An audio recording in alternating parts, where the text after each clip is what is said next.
Grosse déception. S'il faut retenir qu'une seule chose, c'est que la décentralisation, c'est une grosse disquette. C'est un prétexte sur le papier pour nous mettre des paillettes, mais pour par derrière mieux nous la faire à l'envers.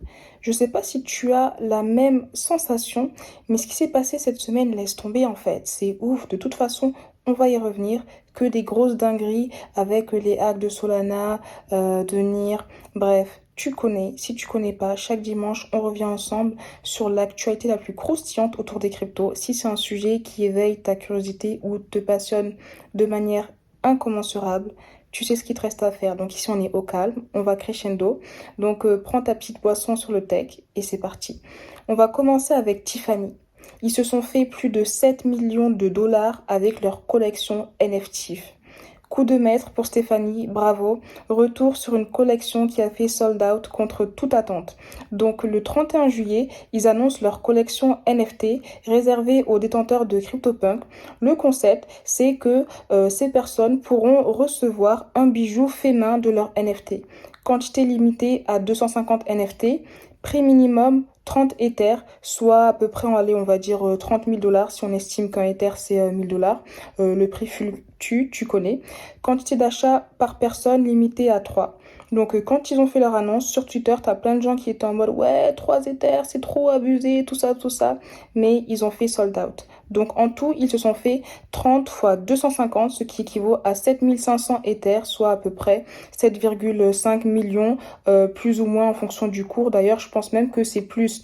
Donc là, on voit opération marketing Web3 par une entreprise Web2, argent gagné proprement, somme colossale, et ça, on kiffe, tu vois. Et ce qui est intéressant, c'est qu'à la tête de Tiffany, il y a Alexandre Arnaud, qui est le fils de Bernard Arnault, LVMH. On va en reparler. Mais on va aussi revenir sur cette opération dans sa globalité pour Tiffany. Parce que toute la clientèle de Tiffany ne connaît pas les cryptos. La crypto, les NFT, c'est une niche. Et le coup que Tiffany a fait, c'est très intéressant parce qu'ils ont choisi de cibler une audience qui a déjà des NFT.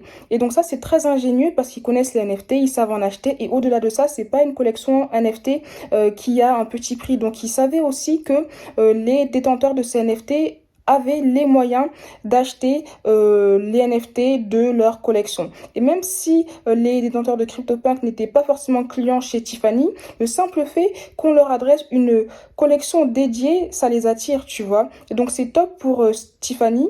Avec cette première collection, ils ont pu faire du bruit auprès de leur audience qui ne connaissait pas les NFT. Et peut-être même que cette audience, elle va commencer à s'y intéresser. Donc là, on voit que c'est un beau pont qui est créé entre le Web 2 et le Web 3. Et j'espère que d'autres entreprises du luxe vont suivre les traces de Tiffany. Et je pense que c'est le cas. Parce que tu vois, Bernard, il est à la tête d'LVMH, il parle pas beaucoup. Mais c'est sûr qu'il voit ce qui est en train de se faire. Et en parlant de Bernard, tu as Aglaé Venture, qui est une société d'investissement backée par LVMH. Donc Aglaé Venture, ils ont backé des grosses sociétés Web2 comme Airbnb, Netflix, Slack, du lourd. Là, ils vont créer leur fonds Web3. Donc eux aussi, ils sont en mode, le Web3, c'est le futur, il y a de l'argent à se faire et nous, on est HAL. Donc ça, tu vois, c'est positif. On voit que l'engouement autour du Web3 est toujours présent. Mais bon, là, je vais te partager une nouvelle un peu moins positive. Ça concerne les métaverses. Déjà, je t'avais déjà partagé les retours du rapport de Chainalysis sur le métaverse. On voyait que les chiffres étaient verts, grosse opportunité. Par contre, là, avec les graphiques que tu peux voir sous les yeux, on voit que l'engouement du métaverse est au plus bas. Donc, selon moi, deux scénarios possibles. Un, la capitulation. La mode est finie. On retourne chez nous, le métaverse retourne à la cave, pardon, et on n'en entendra plus parler. Ou scénario 2, c'est la pause pour mieux revenir en force. Alors, tu te doutes que moi, je privilégie le deuxième scénario parce que actuellement, on va pas se mentir, tout le marché crypto est mort. Tu vois, que ce soit Metaverse, NFT, DeFi, on est en bear market. Donc, c'est vraiment là où je pense qu'on peut avoir les meilleures opportunités d'investissement. Et si tu t'intéresses au Metaverse, à toi de choisir les métaverses porteurs qui pourraient potentiellement faire x5 ou voire plus au prochain bull run. Et dans la vidéo que j'avais fait sur Chainalysis, je te partage aussi les clés pour trouver ce type de métaverse. Et si tu veux savoir ceux qui m'intéressent, on en parle dans le club alpha. Concernant le métaverse, tu avais également Vitalik qui s'était exprimé, qui avait dit que Le métaverse va arriver, mais actuellement, c'est pas encore ça. Il avait même un peu clashé Mark Zuckerberg vite fait. Mais tu vois, après, c'est normal. Déjà, Rome ne s'est pas fait en un jour. Et donc, c'est normal qu'il faut build, explorer, se tromper, recommencer pour trouver après la bonne formule, tu vois. Et actuellement, on voit qu'il y a plein de projets qui build pour proposer leur vision du métaverse. Alors, ok, il y en a qui vont échouer, c'est inévitable, mais c'est sûr qu'il y en a qui vont craquer le code. Et moi, ceux que je suis, c'est Animoca Brand. On avait vu qu'ils s'étaient associés avec des gros du secteur pour créer une sorte de standard de métaverse ouvert. Et là, tu as le métaverse High Street. D'ailleurs, je t'en avais parlé dans une vidéo sur les métaverses, qui ont fait un partenariat avec Animoca Brand pour leur IHO. Donc, en fait, c'est un peu comme une ICO, sauf que là, c'est Initial Home Offering. Donc, ils veulent vendre des maisons, des terrains dans leur métaverse. Alors pour faire très très simple, hein, High Street c'est un métaverse que je trouve intéressant parce que eux ce qu'ils veulent c'est redéfinir l'expérience d'achat à travers le métaverse dans le sens où ils veulent proposer une marketplace où des marques pourront proposer leurs produits et l'acheteur en achetant le produit il pourra recevoir la version réelle donc IRL et la version NFT pour son avatar dans le métaverse. Donc n'hésite pas à dire le projet et me dire ce que t'en penses. On va reparler de Meta. On a vu qu'ils avaient perdu 2,8 milliards de dollars dans leur division métaverse, mais ils sont pas que sur le métaverse, ils sont aussi sur les NFT et là, ils accélèrent. Donc là, on connaissait leur volonté d'intégrer les NFT sur Instagram. Là, ça va se faire. Tu pourras bientôt flex et mettre ton NFT en photo de profil. Il y a 100 pays qui pourront supporter la blockchain Flow dans ce cadre-là. D'ailleurs, la blockchain Flow, elle avait pumpé suite à cette annonce. Donc ça, tu vois, c'est cool. Concernant les NFT, toujours, tu as Starbucks. Starbucks aussi, ils avaient dit récemment qu'ils étaient en train de voir ce que le Web3 pouvait leur apporter. Et là, ils ont fait une autre annonce. Ils sont en train de travailler sur un programme de fidélité Web3. Ils veulent pas trop parler non plus, mais ils devraient faire une annonce le 13 septembre. On attend, on est ici et on va écouter ça. Bon, je t'avais dit que je voulais plus jamais te parler des Base et de Yuga Labs parce que depuis l'enquête qui parle de pédophilie, racisme, antisémitisme et manipulation de l'opinion publique, c'est une collection qui me dégoûte. Mais malheureusement, on ne peut pas nier le fait qu'ils sont en train de bâtir un empire dans le Web3. Et donc tu as des bonnes nouvelles dans ce sens-là, dans le sens où tu as Gucci qui va accepter le Epcoin et tu as également Tag Heuer qui va accepter le Epcoin. Donc c'est cool qu'ils acceptent d'autres cryptos, mais après tu vois, moi, Yuga Labs, Base, il me dégoûte. N'hésite pas à me dire si tu avais vu le reportage et si tu ne l'as pas vu, franchement, je te conseille vivement de le voir parce que moi j'ai l'impression que eux ils sont là de leur côté en mode mais ils savent pas comment on se fout de leur GUEULE et moi personnellement pas. Bref, je vais arrêter de parler. Tu as le lien du documentaire qui est présent sur YouTube si ça t'intéresse. Toujours dans les NFT, gros coup dans le Web 2 qui va fortement impacter le Web 3. Tu as le nom de domaine nft.com qui s'est vendu pour 15 millions de dollars. Et tu t'imagines bien que les gens qui ont acheté ce nom de domaine, c'est pour se faire de l'argent, ça veut dire qu'ils voient le potentiel des NFT et qui décident d'investir. Au-delà de ça, tu as OpenSea qui est également en train de se dire, nous, il faut qu'on soit 100% Web3. Ils ont acheté le nom de domaine OpenSea.eth pour 160 000 dollars. Donc, celui qui a acheté OpenSea.eth, en premier, là, il s'est mis très, très bien parce que c'est sûr qu'il n'a pas acheté à 160K. Donc, tu vois un peu comment les gens se font de l'argent avec les noms de domaine ENS. Parce qu'aussi, OpenSea a peut-être peur parce que la concurrence arrive sévère. Tu as Magic Eden. Magic Eden, c'est une plateforme NFT sur Solana. Elle a généré plus de 2 milliards de dollars de volume d'échange sur les NFT Solana. Là, elle est en mode, nous, là, on va aller sur Ethereum, OpenSea. On arrive en fait, tu vois, on arrive. Donc on va voir s'ils vont réussir à détrôner OpenSea comme marketplace leader sur Ethereum. Mais ça, c'est un bon mot, tu vois. On va revenir sur Solana. Il y a eu un gros hack sur Solana cette semaine. Au début, on pensait que ça venait de la blockchain Solana, mais en fait, ça venait d'un wallet Solana. Il y a des hackers qui ont réussi à dérober plus de 6 millions de dollars sur plus de 8000 wallets crypto. Donc, le wallet en question, c'est Slope. Donc, sur leur site internet, ils se présentent comme le portefeuille décentralisé le plus sûr. Ils étaient backés par des gros investisseurs, donc ils ont tout pour inspirer confiance. Et le truc, c'est que ils gardaient les clés privées de leurs utilisateurs sur sur un serveur centralisé. Et là, t'es en mode, mais vous êtes sérieux en fait? Comment ça se fait, tu vois? Ça, c'est un truc de ouf. Le pire, c'est que tu as un représentant de Slop qui avait dit à Condex, non, nous ne gardons pas les données personnelles de nos clients sur des serveurs centralisés. Après, il s'est avéré que, enfin, après, ce représentant a admis que c'était faux. Et là, tu te dis, mais tu vois, c'est tellement triste de voir ce genre de choses parce que nous, on se dit que quand on utilise un wallet décentralisé, on est les seuls à être en possession de notre clé privée. Mais là, tu vois que les gens, en fait, eux, ils sont là, ils les gardent sur un serveur centralisé. Limite, après, tu te poses des questions, tu vois. En mode, ça se trouve, c'est quelqu'un de leur team qui a fait ce hack. Bref, je sais pas, mais tu vois, ça, c'est des choses qui t'attristent quand tu vois ce genre de choses. On te parle de transparence, décentralisation. Après, tu vois, ce type de hack qui n'a pas lieu d'être littéralement, tu vois, parce que là, c'est vraiment une erreur de débutant. Garder les clés privées de tes clients sur un serveur centralisé. Mais allô, quoi, tu vois ce que je veux dire? N'hésite pas à me dire ce que t'en penses. Maintenant, bah, on va rester dans Solana. Là aussi, c'est passé un autre truc et on marche sur la tête. Mieux vaut en rire qu'en pleurer, j'ai envie de dire. En fait, tu as des frères qui avaient créé un protocole sur Solana. Jusqu'ici, tout va bien.